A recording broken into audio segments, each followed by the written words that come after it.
नमस्कार मंडळी. मी R D Rathod, समुदाय आरोग्य अधिकारी.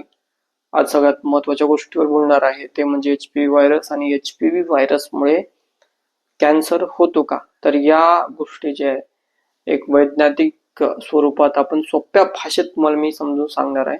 ठीक आहे. नॉन कॅरेटनाइज सेलवर HPV व्हायरस अटॅक करत असतो आणि ते नॉन कॅरेट सेल कुठे असतात? सर्व्हिक्समध्ये, त्याच्यानंतर ओरल कॅव्हिटी म्हणजेच इसोफॅगस वगैरे, आणि त्याच्यानंतर जनरल ट्रॅक मेलमध्ये, पेनिसमध्ये असतात. आणि याच ठिकाणी जे HPV व्हायरस मल्टिप्लाय होत असतो. आणि सगळ्यात महत्त्वाची गोष्ट लक्षात ठेवायची, आपल्या बॉडीमध्ये दोन सिक्युरिटी गार्ड असतात. म्हणजे त्याला आपण दोन प्रकारचे प्रोटीन म्हणूया. एक आहे RB, ठीक आहे, एक आहे P53 आहे, एक P53 आणि दुसरा आहे RB. ठीक आहे. P53चं काम काय आहे, तर DNA डॅमेज रिपेअर करणं. ठीक आहे. आणि RBचं काम काय आहे, तर सेल डिव्हिजन कंट्रोल करतो. RB म्हणजे त्याला सेल सायकल कंट्रोलर पण आपण म्हणू शकतो. आता सगळ्यात महत्त्वाचं HPV जे आहे, HPV बद्दल बोलूया आपण. HPV हे एक प्रोटीन रिलीज करत असतं. कोणते? ते दोन हार्मफुल प्रोटीन म्हणजे E6 आणि E7. ठीक आहे. आता E6 जो आहे P53 ला डॅमेज करतो. ठीक आहे.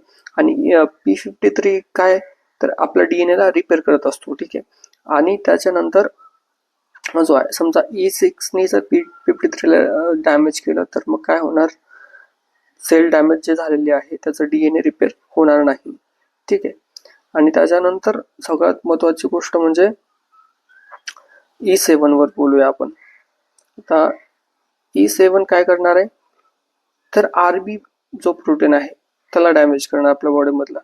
RBचं काम काय आहे, तर सेल डिव्हिजन कंट्रोल करतो तो. त्यालाच आपण जेव्हा सेल डिव्हिजन समजा हा डॅमेज झाल्यानंतर P53 आणि RB दोन्ही प्रोटीन डॅमेज कोणी केले? HPV व्हायरसने. आणि त्यामुळे काय होणार? Under control uncontrol growth of cells in cervix cancer मग 100% होणार. आणि त्यासाठी वॅक्सिन आपल्याला घेणं गरजेचं. 90% आपलं कॅन्सर आपण टाळू शकतो वॅक्सिन घेतल्याने.